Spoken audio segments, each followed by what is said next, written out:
Hello friends, welcome to my channel. Postal GDS 2026 official వెబ్సైట్లో కొత్త update అయితే వచ్చింది. అన్ని సర్కిల్స్కి సంబంధించిన వ్యాకెన్సీ లిస్ట్ అయితే అప్లోడ్ చేశారు. అలాగే కొన్ని అప్డేట్స్ అయితే ఉన్నాయి. పూర్తి డీటెయిల్స్ చూద్దాం, చివరి వరకు చూడండి. టాపిక్లోకి వెళ్ళే ముందు ఈ వీడియోని లైక్ చేయండి. ఛానల్ని మొదటిసారి చూస్తున్న వాళ్ళు సబ్స్క్రైబ్ చేసుకోండి. పక్కనే వచ్చే బెల్ సింబల్ని యాక్టివేట్ చేసుకుని పెట్టుకోండి. ఓకే ఫ్రెండ్స్, జీడిఎస్కి సంబంధించిన అఫీషియల్ వెబ్సైట్లోకి అయితే వచ్చాను. మీకు కూడా డిస్క్రిప్షన్లో లింక్ ఇస్తాను. క్లిక్ చేసిన వెంటనే మీరు వెబ్సైట్లోకి వచ్చేస్తారు. ఇక్కడ మీరు చూడండి, లెఫ్ట్ సైడ్ మనకి నోటిఫికేషన్ కింద సర్కిల్ వైజ్ పోస్ట్స్ నోటిఫైడ్ అనేసి మనకి ఒక ఆప్షన్ అయితే మీకు కనిపిస్తుంటుంది. సో మొన్న అయితే మనకి just descriptive notification, registration instructions మాత్రమే ఉన్నాయి. బట్ ఈరోజు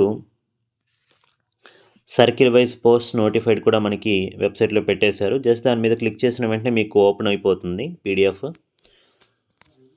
సో ఫ్రెండ్స్, ఇక్కడ మీరు చూసుకుంటే ముందుగా ఆంధ్రప్రదేశ్ సర్కిల్కి సంబంధించి ఎన్ని పోస్టులు విడుదల చేశారంటే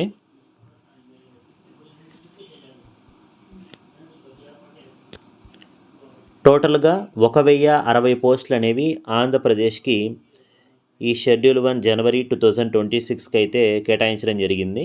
ఇందులో అన్రిజర్వ్డ్ కేటగిరీకి 487, ఓబీసీకి 241, ఎస్సీకి 142, ఎస్టీకి 45, ఈడబ్ల్యూఎస్కి 110, అలాగే పీడబ్ల్యూడి ఏకి 10, బీకి 9, సికి 15, ఈకి 1, టోటల్గా 1160. నెక్స్ట్ ఇక తెలంగాణకి సంబంధించి చూద్దాం. సో తెలంగాణకి సంబంధించి చూసుకుంటే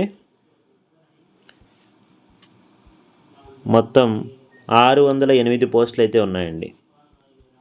ఓకేనా, 608 పోస్టులు అయితే మనకి తెలంగాణకి సంబంధించి అయితే కేటాయించారు. ఇందులో యూఆర్ కేటగిరీకి 305, 127 ఓబీసీ, 73 ఎస్సీ, 17 ఎస్టీ, 70 ఈడబ్ల్యూఎస్, 2 పీడబ్ల్యూడిఏ, బీకి 4, సికి 9, ఈకి డిఈకి 1. ఇక రిమైనింగ్ సర్కిల్స్ ఉన్నాయి కదా, మొత్తం 36 మనకి ఇక్కడ సర్కిల్స్ అయితే ఉన్నాయి. మొత్తం సర్కిల్స్ కలుపుకొని 28,636 పోస్టులతో సో ఈ జీడిఎస్ జనవరి షెడ్యూల్ 1కి సంబంధించి అయితే వ్యాకెన్సీస్ అయితే భర్తీ చేస్తున్నారు. ఓకేనా, సో ఇక్కడ మీకు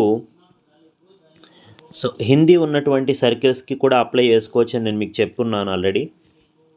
సో హిందీ ఉన్నటువంటి సర్కిల్స్ ఇక్కడ మనం చూసుకుంటే ముఖ్యంగా అందరూ నార్త్ ఈస్ట్ సైడ్ పెట్టుకోవాలనుకుంటారు, ఎందుకంటే తక్కువ మార్కులకి సెలెక్ట్ అవుతున్నారు కాబట్టి. సో ఇక్కడ కూడా మీరు ఏంటంటే నార్త్ ఈస్ట్లో మీరు అన్నీ అప్లై చేసుకోలేరు, ఆల్రెడీ చెప్పున్నాను. మణిపూర్ ఉన్నటువంటి సర్కిల్కి, అలాగే నాగాల్యాండ్ ఉన్నటువంటి సర్కిల్కి మాత్రమే మీరు అప్లై చేసుకోవడానికి ఉంటుంది నార్త్ ఈస్ట్లో. సో అక్కడ ఎన్ని ఉన్నాయనేది మీరు చెక్ చేసుకోండి. ఇక్కడ మణిపూర్కి సంబంధించి చూసుకుంటే మనం ఎన్ని ఉన్నాయి, 137 మాత్రమే ఉన్నాయి మణిపూర్కి. ఓకేనా, నెక్స్ట్ బీహార్కి సంబంధించి కూడా చూద్దాం. బీహార్లో కూడా తక్కువ మార్కులకి సెలెక్ట్ అవుతాము.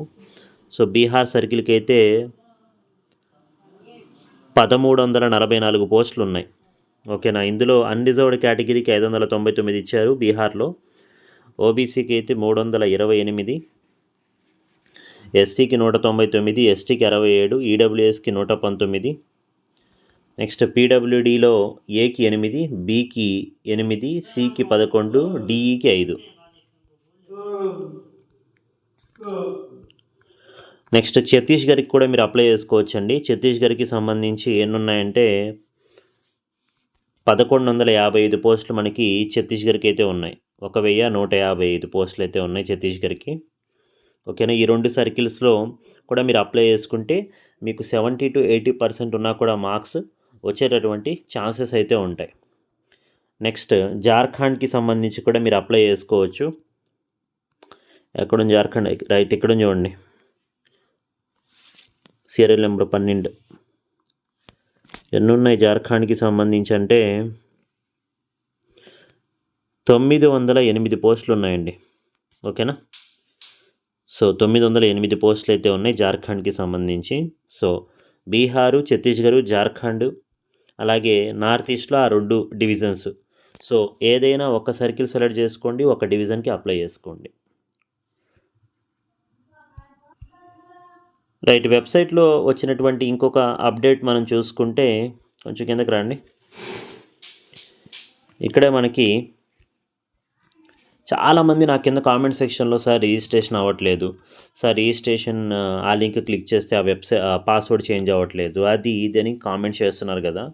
సో ఇక్కడ మీకు ఏంటంటే కంప్లైంట్ రిజిస్ట్రేషన్ ప్రాసెస్ అనేసి ఒక ఆప్షన్ మీకు కనిపిస్తుంది. ఇక్కడ కంప్లైంట్ రిజిస్ట్రేషన్ ప్రాసెస్ అనేసి జస్ట్ దాని మీద క్లిక్ చేయండి.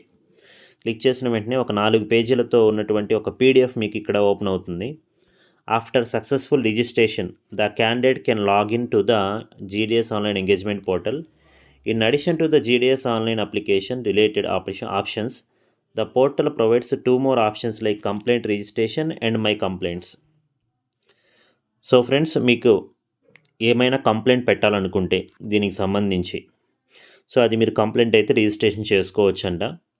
సో దానికి సంబంధించి ఏంటంటే మీరు రిజిస్ట్రేషన్ చేసుకున్న తర్వాత కూడా మీకు అలా చూపిస్తుంటే, అవ్వకుంటే మాత్రం మీరు కంప్లైంట్ అయితే రైజ్ చేయొచ్చు. అంటే ఈ GDS వెబ్సైట్లో ఏదైనా ఇష్యూస్ మీరు ఫేస్ చేస్తుంటే కంప్లైంట్ రిజిస్ట్రేషన్ అనే ఆప్షన్ అయితే ఉంది. దాని ద్వారా మీరు మీ కంప్లైంట్ అయితే రైజ్ చేయొచ్చు అనమాట. సో ముందు మీరు ఏంటంటే లాగిన్ అయితే అయిపోవాలి. అయిపోయిన తర్వాత అక్కడ మీకు రిజిస్టర్ కంప్లైంట్ అని చూపిస్తుంది అనమాట. ఆ రిజిస్టర్ కంప్లైంట్ అని చూపించిన తర్వాత అక్కడ మీకు సబ్ కేటగిరీస్ ఓపెన్ అవుతాయి. ఎలా ఓపెన్ అవుతాయి అంటే అవి ఇలా ఓపెన్ అవుతాయి అనమాట. చూజ్ యాన్ ఆప్షన్, రిజిస్ట్రేషన్ రిలేటెడా, అప్లికేషన్ రిలేటెడా, ఫీజు రిలేటెడా అనేసి. సో అక్కడ ఏది మీకు ఇబ్బందిగా ఉంది, ఎక్కడ మీకు సో ఏ కంప్లైంట్ మీరు పెట్టాలనుకుంటున్నారో ఆ కంప్లైంట్ మీరు అక్కడ సెలెక్ట్ చేసుకోవాలి. సెలెక్ట్ చేసుకున్న తర్వాత మీకు అక్కడ డీటెయిల్స్ అయితే అడుగుతారో ఆ డీటెయిల్స్ అనేవి ఇచ్చేస్తే సరిపోతుంది. ఓకేనా. చూడండి, complaint details, applicant name, choose an option, file ఏదైనా ఫైల్ PDF లేదా JPG కూడా అప్లోడ్ అయితే చేయొచ్చు, మొబైల్ నెంబరు అండ్ మీ ఈమెయిల్ ID ఇచ్చేసి మీరు రిజిస్టర్ కంప్లైంట్ మీద కొట్టేశారంటే మీకు ఈ విధంగా complaint registered successfully with complaint ID అనేసి కూడా మీకు రావడం జరుగుతుంది. ఓకేనా. కాబట్టి ఈ విధంగా మీరు కంప్లైంట్స్ లిస్ట్ కూడా చెక్ చేసుకోవచ్చు. సో ఇదొక కూడా మీకు మీ డాష్ బోర్డ్లోనే చూపిస్తుంది. మీ లాగిన్ అయితే అది మీకు సాల్వ్ అయిందా లేదా అనేది కూడా మీరు ఇక్కడ ట్రాక్ చేసుకోవచ్చు అనమాట. కంప్లైంట్ ట్రాకింగ్ కూడా మీరు చేసుకోవచ్చు అనేసి ఇక్కడ మీకు క్లియర్గా అయితే ఇచ్చున్నారు. ఓకేనా. సో లాస్ట్లో మీకు ఈ విధంగా రిజాల్వ్ అయితే మాత్రం మీరు సాటిస్ఫైడ్గా ఉన్నారా, మేము సాల్వ్ చేసినటువంటి ఈ కంప్లైంట్కి సంబంధించి అయితే కన్ఫర్మేషన్ కూడా అడుగుతుంది. సో ఈ విధంగా మీరు ఏంటంటే సాటిస్ఫైడ్ అయితే సాటిస్ఫైడ్ అని, not satisfied with the solution అంటే మళ్ళీ మీరు రీఓపెన్ చేసుకోవచ్చు ఆ కంప్లైంట్ని. సో ఈ విధంగా మనకి ఏంటంటే చాలామంది ఇప్పుడు నాకు కామెంట్స్ పెడుతున్నారు కదా, కాబట్టి ఒకసారి లాగిన్ అయిపోయి మీరు ఏం చేస్తారంటే ఇది రిజిస్టర్ కంప్లైంట్ అయితే చేయండి.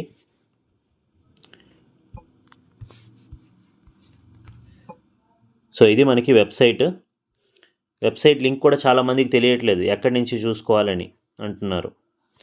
సో మీకు డిస్క్రిప్షన్లోనే నేను ఈ వెబ్సైట్ లింక్ నేను ప్రొవైడ్ చేస్తున్నాను మీకోసం. మన ఈ వీడియో కింద డిస్క్రిప్షన్లోనే ఉంటుంది. జస్ట్ దాని మీద క్లిక్ చేసి మీరేంటంటే వెబ్సైట్లోకి అయితే వచ్చేస్తారు. మోస్ట్లీ ఏంటంటే నైట్ కొంచెం స్మూత్గా అయితే ఓపెన్ అవుతుందండి వెబ్సైట్. సో ఇంకా అప్లై చేసుకునే వాళ్ళు ఏంటంటే క్లిక్ హియర్ టు రిజిస్టర్ లేదా అప్లై దాని మీద మీరు క్లిక్ చేయండి. ఈ విధంగా మీకు కాబట్టి సో ఏమైనా మీకు అప్లై చేసుకునేటప్పుడు ప్రాబ్లమ్స్ ఉంటే మాత్రం మీకు కంప్లైంట్ రిజిస్ట్రేషన్ కూడా ప్రాసెస్ ఎలా ఉంటుందనేది నేను మీకు చెప్పాను. సో ఈ PDF అనేది మీరు చూసుకొని అప్లై అయితే చేసుకోవచ్చు. సో మీకు ఇక్కడ ఏంటంటే రిజిస్టర్ కంప్లైంట్ ఉంటుంది. మై కంప్లైంట్స్ దగ్గర మీరు ఏదైతే కంప్లైంట్స్ పెట్టున్నారో ఆ కంప్లైంట్స్ అనేవి ఇక్కడ నుంచి మీరు చూడొచ్చు, వాటిని ట్రాక్ చేయొచ్చు. ఓకేనా. అలాగే మీరు పెట్టుకున్నటువంటి అప్లికేషన్స్ కూడా ఇక్కడ కనిపిస్తాయి. సో రైజ్ ఏ కంప్లైంట్ రిగార్డింగ్ జీడిఎస్ సర్వీసెస్ మీద క్లిక్ చేసి మీరు కంప్లైంట్ అయితే చేయొచ్చండి. కాబట్టి ఇక్కడైతే వెబ్సైట్లో కంప్లైంట్ రిజిస్ట్రేషన్ అనే ఆప్షన్ కనిపించట్లేదు. మేము ఈ లాగిన్లో ఏమైనా పెట్టాడేమో మనకు తెలియదు. కాబట్టి ఒకసారి ఏంటంటే ఇంకా రిజిస్ట్రేషన్ చేసుకునే వాళ్ళు న్యూ క్యాండిడేట్ రిజిస్ట్రేషన్ మీద క్లిక్ చేసి మీ మొబైల్ నెంబర్, ఈమెయిల్ ఐడి ఇచ్చి ముందు కొత్త రిజిస్ట్రేషన్ చేసుకోండి. రిజిస్ట్రేషన్ ఆల్రెడీ అయిపోయిన వాళ్ళు క్యాండిడేట్ లాగిన్ మీద క్లిక్ చేసేసి ప్రొసీడ్ టు లాగిన్ మీద క్లిక్ చేసి మీ యూజర్ ఐడి అండ్ పాస్వర్డ్ ఇచ్చేసి లాగిన్ అయిపోయి మీరు అప్లై అయితే చేసుకోండి. ఓకేనా సార్, మేము పాస్వర్డ్ మర్చిపోయాం సార్, పాస్వర్డ్ అనేది ఎంటర్ చేస్తుంటే తప్పుగా వస్తుంది సార్ అనేవాళ్ళు ఫర్గట్ ఆ రీసెట్ పాస్వర్డ్ మీద క్లిక్ చేయండి. మీ రిజిస్ట్రేషన్ నెంబర్ ఎంటర్ చేయండి, సెండ్ ఓటీపీ మీద క్లిక్ చేయండి, ఓటీపీ వస్తుంది అక్కడ ఎంటర్ చేసేసి సో మీరు లాగిన్ అయితే అయిపోవచ్చు అనమాట. కాబట్టి వర్క్ అవుతుంది వెబ్సైట్ అయితే. సో చాలామంది కంప్లైంట్స్ చేస్తుంటారు, అందుకే మనకి కంప్లైంట్ రిజిస్ట్రేషన్ ప్రాసెస్ అలాగే సర్కిల్ వైజ్ నోటిఫైడ్ పోస్టులు కూడా మనకి వెబ్సైట్లో అయితే అప్లోడ్ చేసేసారండి. కాబట్టి చెక్ చేసుకొని ఎక్కడైతే ఎక్కువ పోస్టులు ఉన్నాయో హిందీ సర్కిల్స్కి సంబంధించి ఓకేనా అక్కడ అప్లై చేసుకుంటే వచ్చేటటువంటి ఛాన్సెస్ ఎక్కువగా ఉంటాయి. బీహార్, ఛత్తీస్గఢ్, జార్ఖండ్ అలాగే నార్త్ ఈస్ట్లో నేను చెప్పినటువంటి మణిపూర్ అలాగే నాగాల్యాండ్కి మీరు అప్లై చేసుకోవచ్చు. అక్కడ మిగతా వాటికి అప్లై చేసుకోలేరు, ఎందుకంటే అక్కడ లోకల్ లాంగ్వేజ్ అడుగుతారు నార్త్ ఈస్ట్లో. సో అదనమాట. ఈ వీడియోని లైక్ చేసి మీ ఫ్రెండ్స్కి కూడా షేర్ చేయండి. మీరు ఇంకా అప్లై చేశారా లేదా, ఎంత దూరం వచ్చింది మీ అప్లికేషన్ ప్రాసెస్, ఏ సర్కిల్కి ఏ డివిజన్కి మీరు అప్లై చేసుకున్నారు కింద కామెంట్ సెక్షన్లో తెలియజేయండి. ఓకేనా. రిజిస్ట్రేషన్ ప్రక్రియ అనేది 14th ఫిబ్రవరి వరకు ఉంది. అప్లికేషన్ సబ్మిషన్ అనేది 16th ఫిబ్రవరికి ఉంది. ఫిబ్రవరికి వరకు అయితే ఉందన్నమాట. 16th వరకు ఉంది. ఎడిట్ ఆర్ కరెక్షన్ విండో అనేది 18th 19th వరకు అయితే ఉందన్నమాట. సో ఈ వీడియోని లైక్ చేసి మీ ఫ్రెండ్స్కి కూడా షేర్ చేయండి. ఫస్ట్ టైం ఛానల్ని చూసిన వాళ్ళు సబ్స్క్రైబ్ చేసుకోండి, పక్కనే వచ్చే బెల్ ఐకాన్ యాక్టివేట్ చేసుకొని పెట్టుకోండి. Thank you.